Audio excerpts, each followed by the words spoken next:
Hello दोस्तों, स्वागत आप सभी का एक बार फिर से DLS न्यूज चैनल पर। तो आज तारीख हो गई 8 नवंबर 2021, दिन मंडे सोमवार, और बात करते हैं आज के मुख्य समाचार और टुडे ब्रेकिंग न्यूज के इस अपडेट वीडियो में नजर डालते हैं देश भर की तमाम बड़ी खबरों पर। आज के इस अपडेट वीडियो में चर्चा करेंगे दोस्तों, केंद्र सरकार के द्वारा पेट्रोल डीजल पर एक्साइज ड्यूटी घटाने के बाद आखिर आज और किस राज्य सरकार ने पेट्रोल के दाम में सीधा 10 रुपए की कटौती कर दी है और आज से ही 10 रुपए पेट्रोल सस्ता मिलेगा किन किन राज्यों में, मैं आपको बताऊंगा पूरी बड़ी खबर विस्तार से। वहीं देश के लाखों बच्चों को लेकर भी एक बड़ा सर्वे निकल कर आ रहा, वो भी जानेंगे। वहीं देश के गृह मंत्री कुछ और परियोजनाओं का उद्घाटन करने जा रहे हैं, मैं आपको बताऊंगा। पासपोर्ट के नियम भी बदल चुके हैं, साथ ही सरकारी कर्मचारियों के लिए भी एक इंपोर्टेंट न्यूज अपडेट आ रही है। कोरोना वायरस को लेकर भी बड़ी खबरें हैं। और हाँ, वहीं मौसम विभाग की तरफ से भी महाराष्ट्र समेत भारत के कई राज्यों में भारी बारिश की चेतावनी जारी की है। IMD ने अलर्ट जारी किया। अभी भी दोस्तों लिटरली पिछले 24 घंटों में कई जगहों पर इतनी भारी बारिश देखने को मिली कि देश में बाढ़ जैसे हालात पैदा हो गए हैं। मतलब बारिश का सीजन ही नहीं है, उसके बावजूद इतनी बारिश आ रही है और अभी भी कई राज्यों में चेतावनी है, वो भी अपन जानेंगे मौसम समाचार के तहत। और साथ ही आज के ताजा सोना चांदी पेट्रोल डीजल के रेट्स वगैरह भी देखेंगे। कुछ एजुकेशनल खबरें भी हैं। तो कहने का मतलब कुल मिलाकर के एक एक करके आज की 50 बड़ी ही इंपोर्टेंट यानी कि काम की महत्वपूर्ण खबरों पर नजर डालते हैं फटाफट से। तो बिल्कुल आप बने रहिएगा मेरे साथ इस वीडियो में और एकदम पूरा लास्ट तक देखते रहिएगा। बिना टाइम वेस्ट किए सीधे ले चलता हूं पहले अपडेट में। तो सबसे पहला अपडेट तो मैं आपको बता दूं, आज से 3 नए IPO खुलने जा रहे हैं। अगर आप भी अपने पैसों का शेयर बाजार में इन्वेस्टमेंट वगैरह करना चाहते हैं ना, तो एक तो पेटीएम का IPO आज आने जा रहा, और पेटीएम के अलावा सेफायर फूड्स और लेंटेंट व्यू का IPO भी आज सोमवार को खुलने जा रहा। 3 IPO खुलेंगे, आप अलग अलग जगहों पर अपना पैसा इन्वेस्ट कर सकते हैं। पॉलिसी बाजार समेत 3 कंपनियों के IPO आने जा रहे हैं। पेटीएम का IPO 8 नवंबर को शुरू होने जा रहा। 8 से 11 नवंबर तक आप मिनिमम 12,480 रुपए तक लगा करके पेटीएम में इन्वेस्टमेंट कर सकते हैं, और IPO का मतलब आपको अच्छा खासा रिटर्न भी यहाँ पर देखने को मिल जाता है। राइट, अगली बड़ी खबर देखिए, स्कूली शिक्षा की गुणवत्ता को बेहतर बनाने के लिए सरकार एक नई योजना बना रही है। प्राइवेट स्कूलों से जुड़ेंगे सरकारी स्कूल, जहां देश में एजुकेशन की क्वालिटी को बेहतर बनाने के लिए और उन्हें इंफ्रास्ट्रक्चर के स्तर पर मजबूत बनाने के लिए सरकार ने कई कदम उठाए हैं। और इनमें से फिलहाल जो खास कदम चल रहा है वो ये कि सरकारी स्कूलों को निजी स्कूलों के साथ जोड़ने की योजना है। इस योजना के तहत प्रत्येक सरकारी स्कूल को किसी निजी स्कूल के साथ संबंध किया जाएगा, यानी कि इंटरेक्ट किया जाएगा। वे आपस में मिलजुल कर एक दूसरे के संसाधनों का इस्तेमाल कर पाएंगे, साथ ही एक दूसरे के बेहतर कामकाज को भी अपनाएंगे। समझ रहे हो ना? कहने का मतलब हर एक सरकारी स्कूल जो होगा ना देश में, उसका लिंक्ड कोई प्राइवेट स्कूल भी होगा, ताकि सरकारी स्कूल में अगर किसी चीज की कमी चल रही तो वो प्राइवेट से ले पाएंगे, प्राइवेट में चल रही तो सरकारी से ले पाएंगे।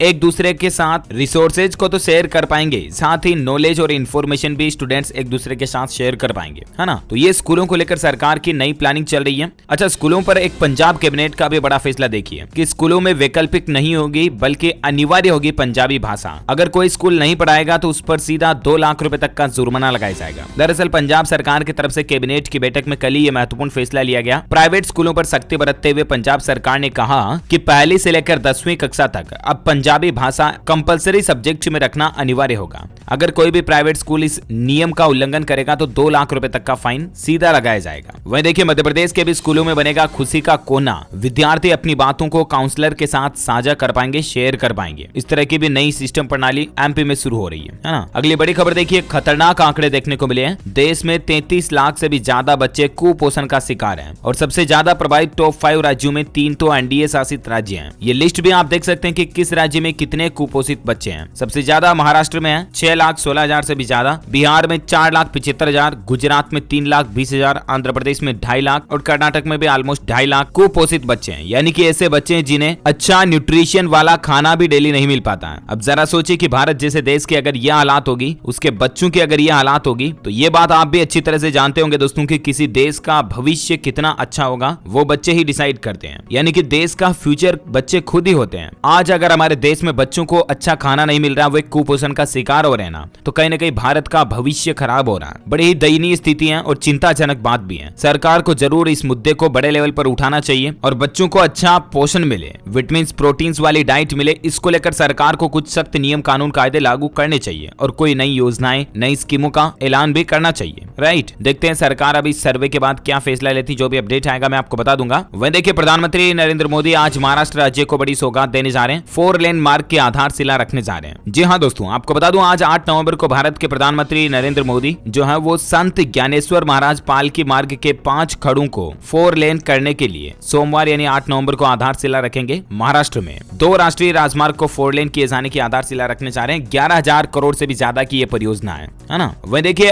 एमपी में यानी कि मध्य प्रदेश में भी देश का पहला वर्ल्ड क्लास रेलवे स्टेशन बनकर तैयार हो चुका है और इसका भी लोकार्पण 15 नवंबर को प्रधानमंत्री नरेंद्र मोदी करेंगे। इसके अलावा देश में कुछ योजनाओं के लोकार्पण को लेकर और एक बड़ी खबर देखिए, खुशखबरी है। पीएम मोदी और मुख्यमंत्री योगी आदित्यनाथ जो है वो नोएडा के इंटरनेशनल एयरपोर्ट का शिलान्यास भी करेंगे 25 नवंबर को। 15 को तो एमपी में उसका करेंगे और 25 को ये करेंगे। अच्छा, गृह मंत्री अमित शाह 13 नवंबर को आजमगढ़ में रखेंगे यूनिवर्सिटी की नींव। इसकी भी तैयारियां जोरों शोरों पर चल रही है। साथ ही अपडेट देखिए, उत्तर प्रदेश के मुख्यमंत्री योगी आदित्यनाथ सोमवार को आएंगे शामली, करोड़ों की सौगात देंगे। दरअसल यूपी के सीएम सोमवार को कैराना में करोड़ों नई योजनाओं की सौगात देने के लिए आज शामली पहुंच रहे हैं। देखते हैं यहाँ पर क्या बड़ी घोषणाएं की जाती, मैं आपको बता दूंगा, अलग से अपडेट है। वह देखिए परसों यानी कि 10 नवंबर को साकार होगा कानपुर का सपना। उत्तर प्रदेश के मुख्यमंत्री दिखाएंगे मेट्रो के ट्रायल रन को हरी झंडी। यानी कि उत्तर प्रदेश के कानपुर में भी अब मेट्रो सर्विस शुरू होने जा रही है। जल्द ही लोगों के इंतजार की घड़ियां खत्म हो जाएगी। शहर में मेट्रो ट्रैक चालू होने जा रही है और इसका ट्रायल इसी 10 तारीख से शुरू होने जा रहा। ये भी राहत की बात है। अच्छा, अगली बड़ी खबर देखिए, यस बैंक ने फिक्स डिपॉजिट की ब्याज दरों में बदलाव किया है। बैंक अब आपको 7% तक इंटरेस्ट रेट एफडी पर दे रहा है। यस बैंक 3 से 6 महीने तक के एफडी पर 4.5% ब्याज दे रहा। वहीं 3 से लेकर 10 साल से कम की अवधि के एफडी पर 6.25% तक रिटर्न भी दे रहा। अभी यहाँ पर आप लिस्ट देख सकते हैं कि यस बैंक की नई ब्याज दरें लागू होने के बाद कितने दिन, कितने महीने और कितने सालों की एफडी पर आपको कितना क्या कुछ रिटर्न मिलेगा, है ना। अगली बड़ी खबर देखिए, किसान आंदोलन को लेकर अपडेट है कि 26 नवंबर को राजधानी दिल्ली में कूच करेंगे किसान भाई लोग। प्रधानमंत्री आवास घेरेंगे या फिर संसद, इस पर भी फैसला आज होगा। दरअसल किसान भाई लोग ये प्लानिंग कर रहे हैं कि 26 तारीख को इसी महीने को दिल्ली कूच करने की योजना बना रहे हैं और इस योजना पर अंतिम फैसला संयुक्त किसान मोर्चा द्वारा आज 9 नवंबर को होने वाली बैठक में किया जाएगा। लेट्स सी क्या फैसला आता, मैं आपको बता ही दूंगा। वहीं देखिए किसानों के प्रवक्ता राकेश टिकैत बोले कि कृषि आंदोलन में करीब 750 किसानों की मौत हुई, लेकिन केंद्र सरकार ने अभी भी शोक व्यक्त नहीं किया। तो ये कुछ चर्चाएं चल रही है। वहीं पासपोर्ट को लेकर रेन्यू के नियम बदल चुके हैं। अब घर बैठे ही ऑनलाइन आपका काम हो जाएगा। दरअसल अगर आपके भी पासपोर्ट की वैलिडिटी एक्सपायर होने वाली है या फिर वैलिडिटी खत्म हो चुकी है, तो अब आप घर पर ही ऑनलाइन ही अपने मोबाइल कंप्यूटर से अपने पासपोर्ट को रेन्यू कर सकते हैं कुछ स्टेप्स को फॉलो करके। सबसे पहले आपको पासपोर्ट सेवा के ऑनलाइन पोर्टल पर जाकर लॉगिन करना है, जो कि है passportindia.gov.in। यहाँ पर आपको अप्लाई फॉर फ्रेश पासपोर्ट या रेन्यू ऑफ पासपोर्ट वाले लिंक पे क्लिक करना है। उसके बाद अल्टरनेटिव 1 वाले ऑप्शन पे जाने के बाद आपके ब्राउजर में एक नया पेज ओपन होगा और यहाँ पर आप कुल मिलाकर के ऑनलाइन ही अपने पासपोर्ट को अब रिन्यू कर पाओगे, ठीक है ना। आपको नजदीकी किसी भी गवर्नमेंट ऑफिस या केंद्र पर जाने की जरूरत नहीं होगी। तो ये नियम आसान कर दिया सरकार ने। वहीं देखिए अगली बड़ी खबर, रोजाना रात 9 बजे समाचार चैनलों पर दिखेगा पाकिस्तान का गलत नक्शा।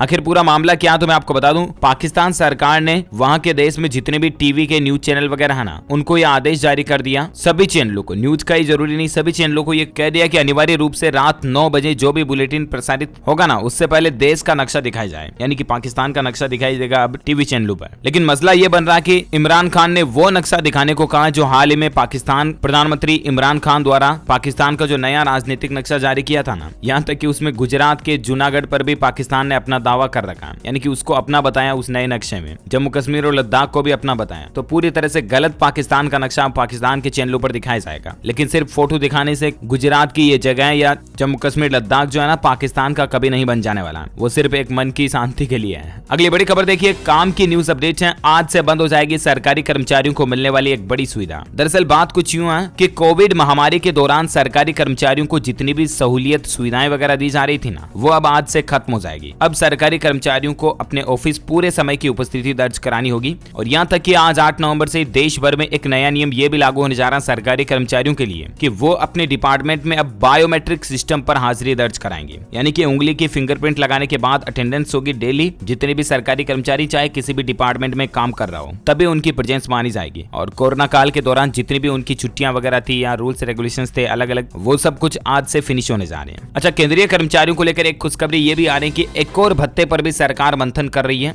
यानी कि डीए तो हाल ही में बढ़ा था, आपको पता होगा। अब एक और महंगाई भत्ता भी सरकार जो बढ़ा सकती है, और वो है हाउस रेंट अलाउंस, यानी कि महंगाई भत्ता तो क्या है, ये मतलब मकान का किराए का भत्ता जो है ना, वो भी सरकार बढ़ा सकती है। इस तरह की मीडिया रिपोर्ट चल रही है। अब जब भी ऑफिशियल अपडेट आएगा तो मैं आपको बता ही दूंगा डीएलएस न्यूज चैनल पर। ओके, एजुकेशन पर एक बड़ी खबर देखिए, यूपीएचईएससी ने असिस्टेंट प्रोफेसर पद के अभ्यर्थियों के लिए एडमिशन कार्ड जारी कर दिए हैं। 13 नवंबर को इसका एग्जाम होगा, उससे पहले आप ऑफिशियल पोर्टल पर जाकर के एडमिट कार्ड डाउनलोड कर लीजिएगा। ओके, और साथ ही अगली खबर देखिए, बड़े ही दुख की बात है, T20 वर्ल्ड कप से एक बुरी खबर आ रही है। अफगानिस्तान न्यूजीलैंड मैच की पिच बनाने वाले क्यूरेटर की संदिग्ध हालत में मौत हो गई, कमरे में उनका शव मिला। अभी तो इनकी उम्र भी मात्र 36 साल थी। मोहन सिंह इनका नाम है, भारत के ही रहने वाले थे ये। 1996 से अबू धाबी में ग्राउंड सुपरवाइजर बने। हालांकि इनकी मौत के कारणों का पता अभी तक सामने नहीं आया है, लेकिन मीडिया रिपोर्ट्स में कई जगहों पर आत्महत्या भी बताया जा रहा। पुलिस डिपार्टमेंट इसकी जांच पड़ताल कर रहा अभी भी। अगला अपडेट देखिए, इंडियन रेलवे को लेकर खबर है कि यात्रियों का सफर अब और आसान होगा। पूर्व रेलवे ने कुछ नई सुविधाएं दी हैं। दरअसल रेलवे ने 9 नवंबर से बंगाल की ट्रेनों में जनरल टिकट पर सफर शुरू करने की योजना बनाई है और इससे यात्रियों को बड़ी राहत मिलेगी कि कम दूरी तक सफर करने वाले यात्रियों को रिजर्वेशन कराने के झंझट से मुक्ति मिलेगी। डिटेल ज्यादा आप देख सकते हैं इसके बारे में। अगला अपडेट देखिए, केरल में 14वें साइबर सुरक्षा सम्मेलन का उद्घाटन करेंगे जनरल बिपिन रावत। रक्षा मंत्रालय ने ये बात की जानकारी दी है। देश के रक्षा प्रमुख CDS जनरल बिपिन रावत केरल में 10 से 13 नवंबर तक आयोजित होने वाले वार्षिक हैकिंग और साइबर सुरक्षा सम्मेलन कोकॉन के 14वें संस्करण का उद्घाटन करेंगे। वही देखिए, हरियाणा सरकार ने किसानों के हित में एक बड़ा फैसला लिया कि ओलावृष्टि से भी किसानों की फसल अगर खराब हुई तो मुआवजा मिलेगा। उन्हें उचित मुआवजा दिया जाएगा और ये मुआवजा वर्तमान में 12,000 रुपए प्रति एकड़ के हिसाब से दिए जा रहे मुआवजे से भी ज्यादा होगा। वही देखिए दोस्तों, पिछले महीने अक्टूबर में देखी गई 5 साल में सबसे ज्यादा बिजली की कटौती। हरियाणा, पंजाब समेत देश के कई राज्यों में परेशानी झेलनी पड़ी बिजली की कमी के चलते। और बिजली की कमी क्यों हुई ये बात आपको भी पता होगी कि कोयले की कमी आ गई थी। इसी के कारण पिछले महीने बहुत ज्यादा बिजली कटी और पिछले 5 सालों में सबसे ज्यादा बिजली ही अक्टूबर 2021 में कटी है ना। अच्छा, खबरों में आगे बढ़े, लेकिन इससे पहले फिलहाल वक्त हो चुका आज के ताजा मौसम समाचार जानने का। देखिए, भारतीय मौसम विभाग का कहना है कि महाराष्ट्र सहित भारत के इन क्षेत्रों में बारिश हो सकती है। IMD ने अलर्ट जारी किया है। किन किन राज्यों में अगले 24 घंटे बारिश की चेतावनी जारी की गई है ये तो मैं आपको पूरी लिस्ट बताऊंगा ही, लेकिन फिलहाल देखिए दोस्तों, देश के कई जगहों पर मौसम के हालात अभी क्या चल रहे हैं। देख सकते हैं तमिलनाडु, चेन्नई वगैरह में बारिश से हालात बहुत ज्यादा बिगड़े हैं। महाराष्ट्र में भी येलो अलर्ट जारी किया और कई राज्यों में 4 दिन तक भारी बारिश की संभावना है। चेन्नई में तो देखिए 11 जिलों में 20 सेंटीमीटर से भी ऊपर बारिश हुई और इस पर वहां के मुख्यमंत्री बोले कि पुनर्वास कार्यों में जुटेंगे सभी विधायक और सांसद वगैरह भी। दरअसल चेन्नई में 6 साल बाद इतनी बरसात देखने को मिली। शनिवार और रविवार 2 दिन लगातार बारिश जारी रही और उसके कारण बाढ़ जैसे हालात बन गए। मुख्यमंत्री स्टालिन पानी में डूबी सड़कों पर चलते हुए भी नजर आए। ये कुछ तस्वीरों में देख सकते हैं कि आफत वाली बारिश कितनी भयंकर हो रही है। अभी मतलब बारिश का मौसम ही चला गया, वर्षा ऋतु ही चली गई, उसके बावजूद तमिलनाडु राज्य में अभी बाढ़ जैसे हालात चल रहे हैं। बड़ी ही चौंका देने वाली बात है। IMD ने महाराष्ट्र में भी येलो अलर्ट जारी किया और भी कई राज्यों और केंद्र शासित प्रदेशों में 11 नवंबर तक भारी बारिश की संभावना है। दरअसल 2015 के बाद से चेन्नई में सबसे ज्यादा बारिश दर्ज की गई। बिगड़ते हालातों को देखते हुए बाढ़ का अलर्ट जारी करके NDRF की टीमों को भी तैनात कर दिया है और इतनी ज्यादा भारी बारिश के चलते 2 जलाशयों से पानी भी छोड़ा जाएगा और इसी के कारण चेन्नई के लोगों को बाढ़ की चेतावनी और भी ज्यादा तेज दी गई है। तमिलनाडु में भारी बारिश हुई और उस पर प्रधानमंत्री नरेंद्र मोदी ने वहां के मुख्यमंत्री MK स्टालिन से बातचीत की और हर संभव मदद का भरोसा भी दिलाया। और इसी भारी बारिश के कारण और हालातों की गंभीरता को देखते हुए चेन्नई सहित 4 जिलों में तमिलनाडु में अगले 2 दिन तक स्कूल कॉलेज भी बंद रहेंगे। चेन्नई और इससे सटे कांचीपुरम, तिरुवल्लुर, चेंगलपट्टू में भारी बारिश देखने को मिली। वहीं देखिए, उत्तराखंड समेत पूरे हिमालय क्षेत्र में इस साल ज्यादा दिनों तक पड़ेगी कड़ाके की सर्दी। अगले 20 से 30 दिनों में सर्दी और भी ज्यादा भयंकर बढ़ जाएगी। वैसे संपूर्ण भारत का आज 8 नवंबर 2021 का मौसम पूर्वानुमान आखिर क्या कहता है और अगले 24 से 48 घंटों के दौरान यानी कि 11 नवंबर तक किन किन राज्यों में बारिश की चेतावनी जारी की गई है मौसम विभाग की तरफ से। मछुआरों को भी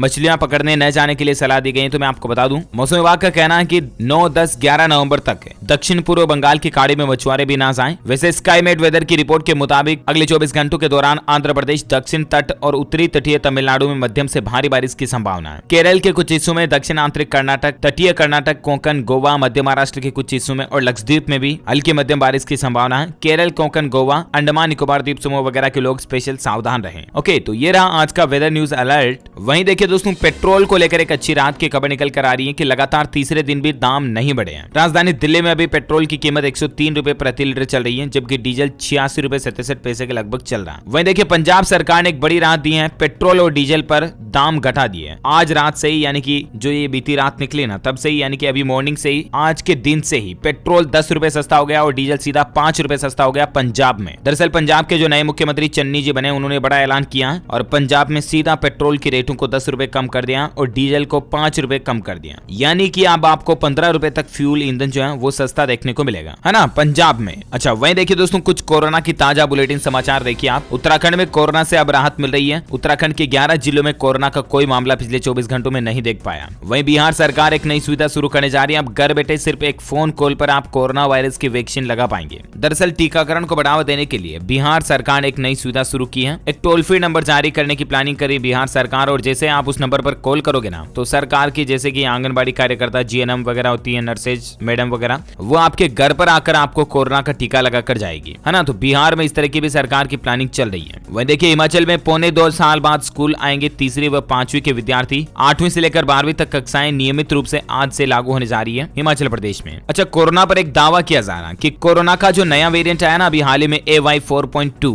इस वेरिएंट की तीव्रता बहुत कम है और इसलिए चिंताजनक नहीं है। इंसाकोक की रिपोर्ट में इस बात का पता सामने चला, लेकिन प्लीज आप फिर भी लापरवाही ना करें और कोरोना प्रोटोकॉल्स का पूरा पालन करते रहें। अला देखिए दोस्तों, 5 से 11 साल तक के बच्चों के अभिभावकों का विरोध देखने को मिल रहा है। अमेरिका में 20 लाख से ज्यादा लोग संक्रमित हो चुके हैं, लेकिन फिर भी अभी भी अमेरिका के 42% पेरेंट्स यानी कि लगभग आधे के लगभग पेरेंट्स जो है ना वो कोरोना की वैक्सीन लगाने के खिलाफ हैं। यानी कि दुनिया भर के अभी तक भी अधिकतर माता पिता लगभग आधे के लगभग जो है ना वो कोरोना की वैक्सीन को इतना सुरक्षित नहीं मानते हैं। वहीं देखिए बड़ी खबर, कोरोना से ज्यादा प्रदूषण ने ली लोगों की जान। राजधानी दिल्ली में 50% से अधिक किशोर छाती के रोगों से संक्रमित हो रहे हैं। ये कहना डॉक्टर अरविंद कुमार की तरफ से कि दिवाली की जो हवा गंदी चल रही है ना, तो इसके चलते मतलब किशोर वगैरह में ये स्थितियां देखने को मिल रही हैं कि उनकी छाती को नुकसान हो रहा है। तो ये कुछ कोरोना के हालात चल रहे हैं और वहीं देश से जुड़ी कुछ और हेडलाइंस न्यूज खबरों पर फटाफट से नजर डाल लेते हैं। तो देखिए नए साल 2022 में रिलीज होगा रियलमी का अंडर डिस्प्ले कैमरे वाला स्मार्टफोन। यानी कि अभी तक भी मोबाइल फोन्स में जो फ्रंट में कैमरा आता ना उसमें नोच लगी हुई होती है। उस कैमरे को सेट करने के लिए या तो कंपनियों को ड्रॉप नोच देनी पड़ती है या तो वहां पर पूरा स्पीकर वगैरह पर कट देना पड़ता है आईफोन की तरह, राइट। लेकिन अब आपको रियलमी का इन डिस्प्ले कैमरा स्मार्टफोन मिलने जा रहा है। यानी कि फ्रंट से बिल्कुल पूरा फुल्ली साइज्ड यानी कि पूरी डिस्प्ले वाला फोन आपको लगेगा। सामने से देखने पर आपको पता नहीं चलेगा कि कैमरा कहां लग रहा है, डिस्प्ले में, है ना, फुल स्क्रीन डिस्प्ले वाला। वहीं देखिए केस या कार्ड पेमेंट को भूल जाइए, अब फेस स्कैनर से भी ट्रांजैक्शन हो पाएगा और इससे ऑनलाइन फ्रॉड या चोरी का झंझट खत्म होगा। बहुत जल्द आपको पेमेंट में ये सिक्योरिटी फीचर देखने को मिलेगा कि आपका चेहरा फेस स्कैन होने के बाद ही आपके मोबाइल फोन से या ATM वगैरह से पेमेंट हो पाएगा। RBI का कहना है कि इस सुविधा को लागू करने के पीछे मकसद ये है कि बैंकिंग फ्रॉड्स जो आए दिन हम देखते रहते हैं ना उनको रोकने के लिए। अच्छा, वहीं देखिए दोस्तों, ट्रोलर्स के निशाने पर नजर आया किंग खान। मुंबई के प्राइवेट एयरपोर्ट में छाते के सारे चिपते नजर आए शाहरुख खान और इस पर सोशल मीडिया पर ट्रोलर्स बोले कि बेटे के कारनामों का नतीजा है कि आज बाप को मुंह नीचा करके मुंह छुपा के चलना पड़ रहा है। भले कितनी बड़ी हस्ती क्यों ना हो, एक परिवार वालों की बदनामी ही होती है। वहीं देखिए राजस्थान पुलिस में 4438 कांस्टेबल के पदों पर भर्ती के लिए आवेदन तारीख 10 नवंबर से शुरू होने जा रही है। सो प्लीज अगर आप भी प्रिपरेशन वगैरह कर रहे हैं तो अभी से सीरियस चालू कर दें, है ना। और अगला अपडेट देखिए दोस्तों, जम्मू कश्मीर में तलाशी अभियान का 27वां दिन लगातार जारी रहा। अब तक 9 जवानों की जान जाने की खबर है। आतंकियों की घेराबंदी में लगा हुआ सुरक्षा बल। वहीं देखिए 65वीं राज्य स्तरीय स्कूल तैराकी प्रतियोगिता आज से शुरू होने जा रही है राजस्थान में। दूसरी बार सिक्कर करेगा मेजबानी। 25 जिलों के 300 से ज्यादा तैराक इसमें हिस्सा लेने जा रहे हैं। अच्छा, वहीं देखिए दिवाली के मौके पर सरकार ने बड़ी राहत दी है। राजधानी दिल्ली की गलियों में अब आपको बिजली के लटकते नंगे तार दिखाई नहीं पड़ेंगे। यानी कि सभी तारों को मतलब वो प्लास्टिक केबल जो आती है ना ढकी हुई, उनसे एक्सचेंज किया जाएगा। वही देखिए हज यात्रा के लिए पंजीकरण शुरू हो चुके हैं। 31 जनवरी तक आवेदन होंगे। यात्रियों के लिए कोरोना की दोनों डोज 1 महीने पहले लगवाना जरूरी होगा। वही देखिए बजट 2022-23 को लेकर टैक्सेशन पर सरकार ने सुझाव मांगे हैं। 15 नवंबर इसकी लास्ट डेट है। तब तक अगर आप भी नए साल 2022 के बजट वगैरह पर अपनी कोई राय देना चाहते हैं ना तो भारत सरकार के ऑफिशियल पोर्टल के जरिए दे सकते हैं। वहीं एक तस्वीर में देखिए दोस्तों, ये अमिताभ बच्चन के परिवार की तस्वीर है और इस तस्वीर में फोटो में पीछे तस्वीर लगी हुई है एक बुल यानी कि एक बेल की और इस पेंटिंग की कीमत है 4 करोड़ रुपए। लिटरली 4 करोड़ रुपए की पेंटिंग है। ये पीछे जो बुल तर रहा ना ये मात्र। अच्छा, अगली खबर देखिए, जो बाइडेन दिसंबर में करेंगे लोकतांत्रिक देशों का सम्मेलन। वर्चुअल समिट के लिए 100 से भी ज्यादा देशों के प्रमुख को न्योता दिया है और इसमें हमारा भारत भी शामिल होने जा रहा है। वहीं देखिए पंजाब अमृतसर से 6 नई फ्लाइट शुरू होने जा रही है। 11 नवंबर से गो फर्स्ट की श्रीनगर के लिए 1 रवाना होगी, दिल्ली के लिए 3 और मुंबई के लिए 2 उड़ान भरेगी। इनकी बुकिंग भी शुरू हो चुकी है।